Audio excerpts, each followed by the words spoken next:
আল্লাহ আমি ভীষণ কঠিন জটিল রোগ আক্রান্ত, আমাকে মৃত্যু দিন। তাহলে এভাবে মৃত্যু কামনা করা ইসলামের মধ্যে বৈধ নয়।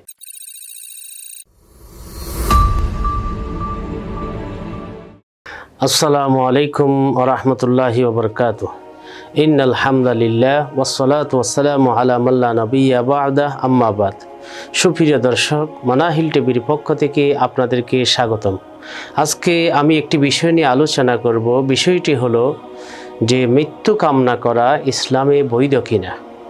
আসলে অনেক মানুষকে দেখা যায় তারা মৃত্যু কামনা করে যে আল্লাহ আমাকে মৃত্যু দিয়ে দিন, আল্লাহ আমাকে দ্রুত দুনিয়া থেকে তুলে নিয়ে নিন, এভাবে অনেকে কামনা করে থাকে।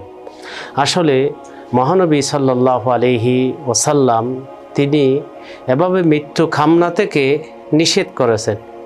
তাই হযরত হাব্বাব রাদিয়াল্লাহু তাআলা আনহু তিনি যখন অসুস্থ হয়েছিলেন, ওনাকে যখন দাগ দিয়ে অর্থাৎ গরমের তাপ দিয়ে যখন থেরাপি দিয়ে চিকিৎসা করা হচ্ছে, তখন তিনি বলেছেন আমি এত বেশি কষ্ট পাচ্ছি যে যদি মৃত্যু কামনা বৈধ হতো তাহলে আমি মৃত্যু কামনা করতাম। কিন্তু রাসূলুল্লাহ সাল্লাল্লাহু আলাইহি ওয়াসাল্লাম মৃত্যু কামনা থেকে নিষেধ করেছেন। তাই সেই কারণে আমি মৃত্যু কামনা করতেছি না।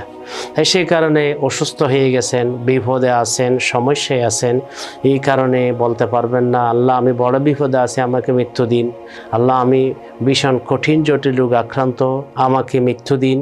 তাহলে এভাবে মৃত্যু কামনা করা ইসলামের মধ্যে বৈধ নয়।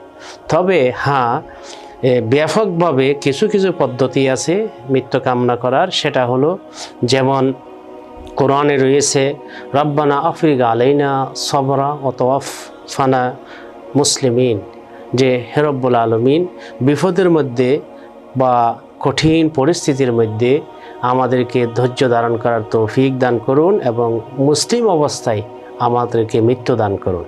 তাহলে এভাবে মৃত্যুর কামনা করা যেতে পারে। অথবা আরেকটা পদ্ধতিতে মৃত্যু কামনা করা যেতে পারে যে আল্লাহ যতদিন দুনিয়াতে থাকা আমার জন্য কল্যাণ হয় ততদিন আমাকে জীবিত রাখুন, আর যখন অকল্যাণ হয়ে যাবে তখন আমাকে মৃত্যু প্রদান করুন, যাতে আমি অকল্যাণ নিয়ে আপনার দরবারে হাজিরা দিতে না হয়। এভাবে মৃত্যু কামনা করা যেতে পারে। অথবা ফিতনা থেকে বাঁচার জন্য যে আল্লাহ এরকম যদি বড় ফিতনা হয় আমাকে এই ফিতনা থেকে বাঁচার জন্য মৃত্যু প্রদান করিয়েন, যাতে আমি ফিতনায় পড়ে ঈমান হারা না হয়। যেমন হাদিসের মধ্যে রয়েছে শেষ যুগের মধ্যে এমন ফিতনা, ঈমানি ফিতনা চলবে যে মানুষরা যখন কবরস্থানের পাশ দিয়ে যাবে তখন বলবে হাই এই কবরের বাসিন্দা যদি আমি হয়ে যেতাম, অর্থাৎ আজকে এই ফিতনার মধ্যে আমাকে পড়তে হতো না। তাহলে এভাবে ফিতনা থেকে বাঁচার জন্য মৃত্যু কামনা করা জায়েজ। এছাড়া সরাসরি এমনি দুনিয়াবি কোনো বিপদের কারণে মৃত্যু কামনা করা, মৃত্যু তালাশ করা এটা বৈধ নয়। নবী সাল্লাল্লাহু আলাইহি ওয়াসাল্লাম এটা থেকে আমাদেরকে নিষেধ করেছেন।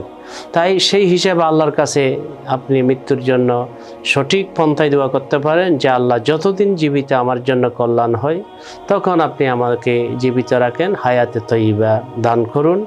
আর যখন আমার আখিরাতের উপর ফিতনা শুরু হয়ে যাবে তখন আপনি আমাকে সেই ফিতনা থেকে তুলে নিন এবং সেই ফিতনা থেকে বাঁচার জন্য মৃত্যু প্রদান করিয়েন। এভাবে ব্যাপকভাবে আল্লাহর কাছে শর্ত সাপেক্ষে মৃত্যু কামনা করা যায়।